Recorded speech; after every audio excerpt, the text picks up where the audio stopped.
Hello students, welcome back to O2IAS academy. तो जैसे कि आप जानते हैं कि हम डेली की न्यूज़ को MCQs के द्वारा प्रैक्टिस करते हैं और डेली के हम 10 MCQs को प्रैक्टिस करते हैं। तो आज के MCQs शुरू करने से पहले अगर आपको इस वीडियो की PDF चाहिए तो आप हमारी O2IAS अकेडमी की ऐप को डाउनलोड कर सकते हैं और यहाँ पर ही आपको PDF मिल जाएगी। स्टार्ट करते हैं आज के सबसे पहले क्वेश्चन से, that is related to Savitribai Phule. तो सावित्री भाई फुले के रिगार्डिंग आपको यहाँ पे दो स्टेटमेंट्स प्रोवाइड करी हैं, आपने इसमें से करेक्ट स्टेटमेंट को आइडेंटिफाई करना है। सावित्री भाई फुले जो हैं वो न्यूज़ में इसीलिए हैं क्योंकि 3 जनवरी को इनकी बर्थ एनिवर्सरी मनाई जाती है। इनका जो बर्थ है 1831 में हुआ था और सावित्री भाई फुले जो हैं ज्योतिबाई फुले की वाइफ थी। 9 साल की उम्र में उनकी मैरिज हो गई थी।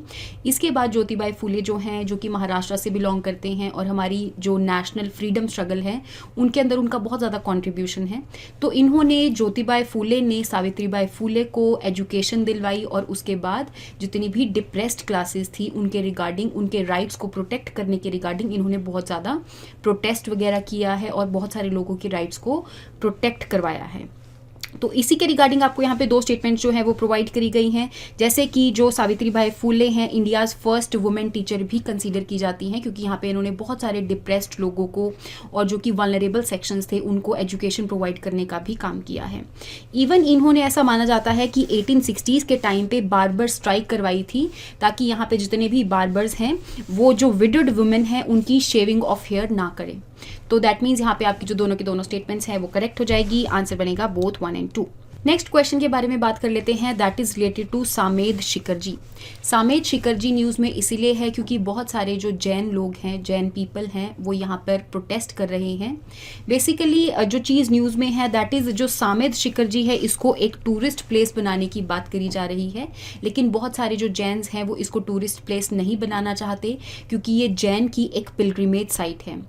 24 तीर्थंकर में से जो 20 तीर्थंकर है उन्होंने इस साइट के ऊपर ही मोक्ष की प्राप्ति करी थी।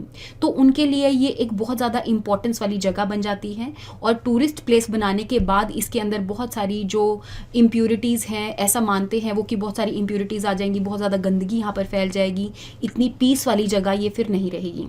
तो इसी के रिगार्डिंग जो जैन्स हैं वो यहाँ पर प्रोटेस्ट कर रहे हैं। अगर मैं इस साइट के बारे में बात करूँ तो झारखंड के गिरीद डिस्ट्रिक्ट के अंदर जो पारसनाथ हिल्स हैं उसके ऊपर ये साइट लोकेटेड है। पारस जो है बेसिकली ये भी वर्ड एक तीर्थंकर से ही आया है जो कि 23rd तीर्थंकर हैं, उन्हीं के नाम पर इस हिल का नाम है। इसके बाद अगर मैं बात करूं सेकंड स्टेटमेंट के बारे में तो ये बुद्धिस्ट साइट नहीं है, ये एक जैन की साइट है और इवन जो जितने भी दिगंबर्स और श्वेतांबर्स हैं, जो सारे के सारे जैन के ही आगे आगे सेक्ट्स जो हैं वो डिवाइड हो गए थे, वो सारे के सारे इस साइट को बहुत ज़्यादा इंपॉर्टेंस देते हैं। तो दैट मीन्स यहाँ पे आपकी जो फर्स्ट स्टेटमेंट है ये करेक्ट हो जाएगी और ये एक जैनिज्म की पिलग्रिमेज साइट है, बुद्धिस्ट की साइट नहीं है। नेक्स्ट क्वेश्चन के बारे में बात कर लेते हैं, that is related to Ozempic. तो रिसेंटली आपने टिकटॉक के ऊपर और भी न्यूज़पेपर्स के अंदर भी ओजेम्पिक जो दवाई है इसके बारे में बहुत ज़्यादा सुना होगा क्योंकि बहुत सारे जो बड़े बड़े सेलिब्रिटीज़ हैं उन्होंने इस ड्रग को लेकर ही या फिर इस मेडिसिन को लेकर ही बहुत सारा जो वेट है उसको लूज़ किया है, जैसे कि एलन मस्क भी इसकी कैटेगरी में आते हैं। तो अगर मैं इस ओजेम्पिक दवाई के बारे में बात करूँ, मेडिसिन के बारे में बात करूँ तो टाइप 2 डायबिटीज़ को ट्रीट करने के लिए इस दवाई को बनाया गया था। इसको अप्रूवल जो है यूएसए ने 2017 के अंदर दी थी, लेकिन इस दवाई को दानिश कंपनी ने 2012 के अंदर ही बना दिया था। ये जो है एक सीमाग्लूटाइड की इंजेक्शन के नाम से भी बिकता है बेसिकली।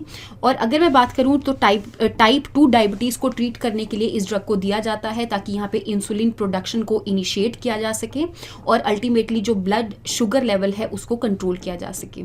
लेकिन इस इंजेक्शन के बाद ये भी देखा गया है कि बहुत ज़्यादा वेट लॉस होता है। तो जो ओबीस पीपल हैं इसको यूज़ कर रहे हैं, इवन वेट लॉस करने के लिए भी इस मेडिसिन को यूज़ किया जा रहा है। तो बहुत सारे सेलिब्रिटीज़ इस दवाई के रिगार्डिंग में थे क्योंकि उन्होंने वेट लॉस किया है। तो दैट मीन्स यहाँ पे आपका आंसर हो जाएगा ए, डायबिटीज। नेक्स्ट क्वेश्चन के बारे में बात कर लेते हैं, that is related to dieback disease. तो रिसेंटली द हिंदू के अंदर भी आपने देखा होगा कि तेलंगाना की जो नीम की स्पीशीज हैं वो एक डिजीज उनको हो गई है जिसका नाम है dieback disease. Dieback disease के बारे में बात करूं तो यहाँ पर एक फंगस की स्पीशीज है जो कि इस डिजीज को करने के लिए रिस्पॉन्सिबल रहती है, दैट इज फंगस फॉर्मपोसिस एजार्डी रेक्टे। सेकेंड स्टेटमेंट के बारे में अगर मैं बात करूं तो इसके अंदर जिस भी जो प्लांट की स्पीशीज़ को अगर ये फंगस लग जाती है तो उसके जितने भी पत्ते हैं, फ्रूट्स हैं, ये सारी सारी जो चीज़ें हैं वो सूख जाती हैं। तो this disease affects leaves, twigs, inflorescence of Neem trees of all ages. तो दैट मीन्स यहाँ पे आपकी जो दोनों की दोनों स्टेटमेंट्स है ये करेक्ट हो जाएगी। नेक्स्ट क्वेश्चन के बारे में बात कर लेते हैं, that is related to national commission for schedule tribe. तो national commission for schedule tribe इसलिए न्यूज़ में है क्योंकि जैसा कि आप जानते हैं कि फॉरेस्ट कंजर्वेशन रूल्स जो हैं 2022 वाले, तो जिस टाइम पर वो इंट्रोड्यूस किए गए थे उस टाइम पे जो ग्राम सभा का कंसेंट लेना होता था। फॉर एग्जाम्पल अगर मैं आपको एक एग्जाम्पल देती हूँ कि जितने भी ट्राइबल लोग हैं उनके अंडर फॉरेस्ट एरियाज़ के अंदर ही वो रहते हैं। तो जिस टाइम पे फॉरेस्ट लैंड को डाइवर्ट करना होता है तो ट्राइबल पीपल के अंदर जो ग्राम सभा है उनका कंसेंट लेना पड़ता है। लेकिन जो फॉरेस्ट कंजर्वेशन रूल्स 2022 है उसके अंदर ग्राम सभा का जो कंसेंट है उसको नामंजूर कर दिया गया है। तो दैट मीन्स अब ग्राम सभा का जो कंसेंट है वो लेना ज़रूरी नहीं है। तो इसी के रिगार्डिंग यहाँ पर जो national commission for schedule tribe है वो निकल कर सामने आती है। तो वो बोलते हैं कि क्योंकि यहाँ पे ट्राइबल लोगों के जो राइट्स हैं वो प्रोटेक्ट नहीं हो पा रहे हैं, तो इस वजह से जो आपने फॉरेस्ट कंजर्वेशन रूल 2022 इनैक्ट किया है या फिर जो आप रूल्स लेकर आए हैं ये फॉरेस्ट एक्ट 2006 के अगेंस्ट है। अगर मैं फॉरेस्ट राइट एक्ट 2006 के बारे में बात करूं तो ये बात करते हैं कि ग्राम सभा का कंसेंट लेना बहुत ज़्यादा ज़रूरी है अगर कोई भी फॉरेस्ट लैंड को डाइवर्ट करना हो तो इसी के रिगार्डिंग ये चीज़ें न्यूज़ में है। तो आपको national commission for schedule tribe के बारे में पता होना चाहिए। पहले तो national commission for schedule tribe and schedule classes एक ही होता था, लेकिन बाद में एक अमेंडमेंट करी गई, that is 89th amendment act 2003 में लाया गया, जिसके तहत एक नए आर्टिकल को अमेंड किया गया जो कि था आर्टिकल 338, जिसके तहत यहाँ पे 338A को ऐड कर दिया गया और national commission for schedule tribe और national commission for schedule caste को अलग अलग दर्जा दे दिया गया। पहले ये दोनों एक होते थे लेकिन इस अमेंडमेंट के द्वारा इन दोनों को अलग अलग कर दिया गया। तो दैट मीन्स अब शेड्यूल कास्ट के राइट प्रोटेक्शन के लिए अलग कमीशन है और शेड्यूल ट्राइब के राइट्स के प्रोटेक्शन के लिए अलग से कमीशन है। इसके अलावा अगर मैं बात करूँ कि ये जो कमीशन है इसके अंदर जितने भी मेंबर्स होते हैं उनका टेन्योर 3 साल का रहता है, तो यहाँ पे 5 साल का इनका टेन्योर नहीं रहता। तो दैट मीन्स यहाँ पे आपकी first statement is correct. Next question के बारे में बात कर लेते हैं, that is related to village vibrant programme. तो रिसेंटली आपने देखा होगा कि हमारे जो होम मिनिस्टर जी हैं अमित शाह जी हैं, उन्होंने बोला है बॉर्डर सिक्योरिटी जो फोर्स है BSF है, उनको बोला है कि इंडिया और चाइना का जो बॉर्डर है आप वहाँ पर विलेज वाइब्रेंट प्रोग्राम के तहत अलग अलग विलेजेस को डेवलप कर सकते हैं ताकि यहाँ पे एक तरह से हमारी टूरिस्ट प्लेसेस भी प्रोटेक्टेड रह सकें और चाइना और इंडिया का जो लैंड का हमेशा इशू बना रहता है वो भी यहाँ पे थोड़ा कम रह सके। तो इसी के रिगार्डिंग जो विलेज वाइब्रेंट प्रोग्राम है इसके रिगार्डिंग अगर मैं बात करूँ तो पिछले साल का जो यूनियन बजट है उस टाइम पे इसको अनाउंस किया गया था कि हर एक विलेज के अंदर इंफ्रास्ट्रक्चर बनाया जाएगा, हाउसिंग प्रोवाइड की जाएगी, उनको टूरिस्ट सेंटर बनाया जाएगा, तो रिन्यूएबल एनर्जी के सोर्सेज वहाँ पर यूज़ किए जाएंगे। इसके अलावा भी अलग अलग फैसिलिटीज सर्विसेज वगैरह को प्रोवाइड करवाया जाएगा जैसे कि एजुकेशन हो गया।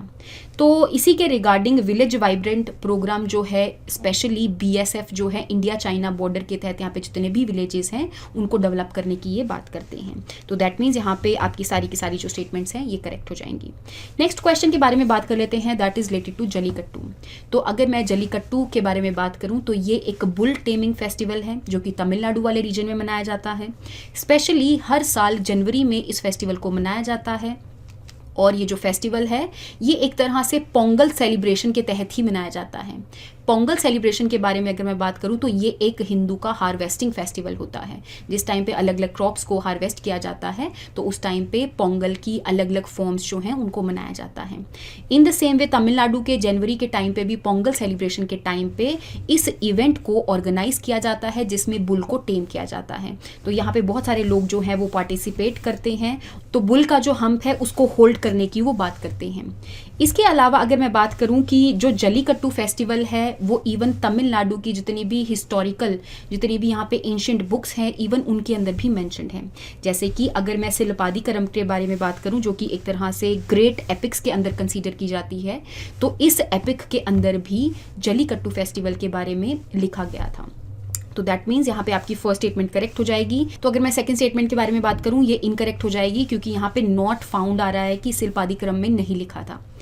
तो नेक्स्ट क्वेश्चन के बारे में बात कर लेते हैं, दैट इज रिलेटेड टू कालस बांदुरी नाला प्रोजेक्ट। तो अगर मैं इस प्रोजेक्ट के बारे में बात करूं, जैसे कि मैंने आपको पहले भी बताया था कि जो महादाई रिवर है वो गोवा, कर्नाटका और महाराष्ट्र का एक इंटर रिवर वाटर डिस्प्यूट बना रहता है। इवन इसके रिगार्डिंग एक ट्राइब्यूनल को भी बिठाया गया था। इस ट्राइब्यूनल ने बताया था कि कितना जो शेयर ऑफ वाटर है वो कर्नाटका को जाएगा, महाराष्ट्र को जाएगा और गोवा को जाएगा, जिसमें से सबसे ज़्यादा जो वाटर शेयर है वो गोवा को दिया गया था। इवन कर्नाटका और महाराष्ट्र को भी इस पानी का जो शेयर है वो दिया गया था। तो यहाँ पर जो महादाई रिवर है उसकी अलग अलग ट्रिब्यूटरीज आपको देखने को मिलेगी और इन्हीं ट्रिब्यूटरीज के ऊपर ये डैम बनाने की बात करते हैं, ताकि यहाँ पे कर्नाटका के जो अलग अलग डिस्ट्रिक्ट्स हैं जिसके अंदर पानी की बहुत ज़्यादा स्कार्सिटी है, तो वहाँ पर भी पानी पहुँचाया जा सके। तो बेसिकली महादाई रिवर के पानी को ये डाइवर्ट करने की बात करता है। तो दैट मीन्स आपकी जो फर्स्ट स्टेटमेंट है वो करेक्ट हो जाएगी। सेकंड स्टेटमेंट के बारे में अगर मैं बात करूं कि ऐसे तो ये जो प्रोजेक्ट है 1980s में इसको प्रपोज किया गया था, लेकिन अभी तक ये जो प्रोजेक्ट है अभी तक ये पेपर्स पे था। लेकिन अभी जो कर्नाटका के चीफ मिनिस्टर हैं उन्होंने बोला है कि अभी हम पानी को डाइवर्ट करेंगे, क्योंकि कर्नाटका के कुछ डिस्ट्रिक्ट्स के जो लोग हैं उनको पानी नहीं मिल पा रहा है। तो इसी के रिगार्डिंग जो आपकी सेकेंड स्टेटमेंट है ये भी करेक्ट हो जाएगी। इवन आप देखेंगे कि गोवा ने अभी भी स्पेशल लीव पिटीशन जो है वो डाली है कि अभी भी हमें जितना अमाउंट ऑफ पानी चाहिए था वो अभी हम तक नहीं पहुंच रहा है, क्योंकि गोवा के लिए एक तरह से जो जुआरी रिवर है और महादाई रिवर है वो एक तरह से लाइफलाइन की तरह बिहेव करती हैं। तो दैट मीन्स यहाँ पे आपकी दोनों की दोनों जो स्टेटमेंट्स हैं ये करेक्ट हो जाएंगी। नेक्स्ट क्वेश्चन के बारे में बात कर लेते हैं, that is related to AMASR act. AMASR act के बारे में बात करूं तो हमारी कंट्री के अंदर जो आर्कियोलॉजिकल सर्वे ऑफ इंडिया है वो पुरानी जो साइट्स हैं, एंशिएंट साइट्स हैं, टेम्पल्स हैं, हेरिटेज साइट्स हैं, उन सबको एक एक्ट के द्वारा ही प्रोटेक्ट करता है, that is AMASR act. That means archaeological sites and remains act, जो कि इनैक्ट किया गया था 1958 के अंदर। तो इसका बेसिक काम क्या है कि जो पुरानी साइट्स हैं उनको यहाँ पे प्रोटेक्ट करना है। इवन अगर मैं बात करूँ कि आर्कियोलॉजिकल सर्वे ऑफ इंडिया कौन सी मिनिस्ट्री के अंदर लाई करता है, that is union ministry of culture. Archaeological survey of India को 1861 में बनाया गया था एक ब्रिटिशर्स के द्वारा। उस टाइम पे ब्रिटिश इंडिया था, तो दैट इज अलेक्जेंडर कनिंगम ने बनाया था इसको। इवन अलेक्जेंडर कनिंगम को father of archaeological survey of India भी कहा जाता है। तो बेसिकली आपको ये कुछ इन्फॉर्मेशन है जो कि याद करनी है। तो दैट मीन्स यहाँ पे आपकी दोनों की दोनों जो स्टेटमेंट्स हैं वो करेक्ट हो जाएंगी। नेक्स्ट क्वेश्चन के बारे में बात कर लेते हैं, that is related to Rani Velu Nachiyar. तो रानी वेलु नचियार के बारे में बात करूं, अगेन 3 जनवरी को इनकी बर्थ एनिवर्सरी मनाई जाती है और ये हमारी इंडियन फ्रीडम स्ट्रगल के अंदर इनका भी कंट्रीब्यूशन रहा है। इनके बारे में बात करूं तो 1780s के टाइम पे यहाँ पे जो ब्रिटिश रूल था उसको अपोज किया था, अलग अलग प्रोटेस्ट की थी। इवन यहाँ पे बहुत सारे जो लोकल लीडर्स हैं उनके साथ मिलकर इन्होंने जो वॉर है ब्रिटिशर्स के अगेंस्ट वेज किया था। अगर मैं बात करूं कि कुछ जो लोकल लीडर्स हैं इवन उनको इन्होंने एडमिनिस्टर करने की पावर्स भी दे दी थी। तो दैट मीन्स यहाँ पे आपकी दोनों की दोनों जो स्टेटमेंट्स हैं वो करेक्ट हो जाएंगी।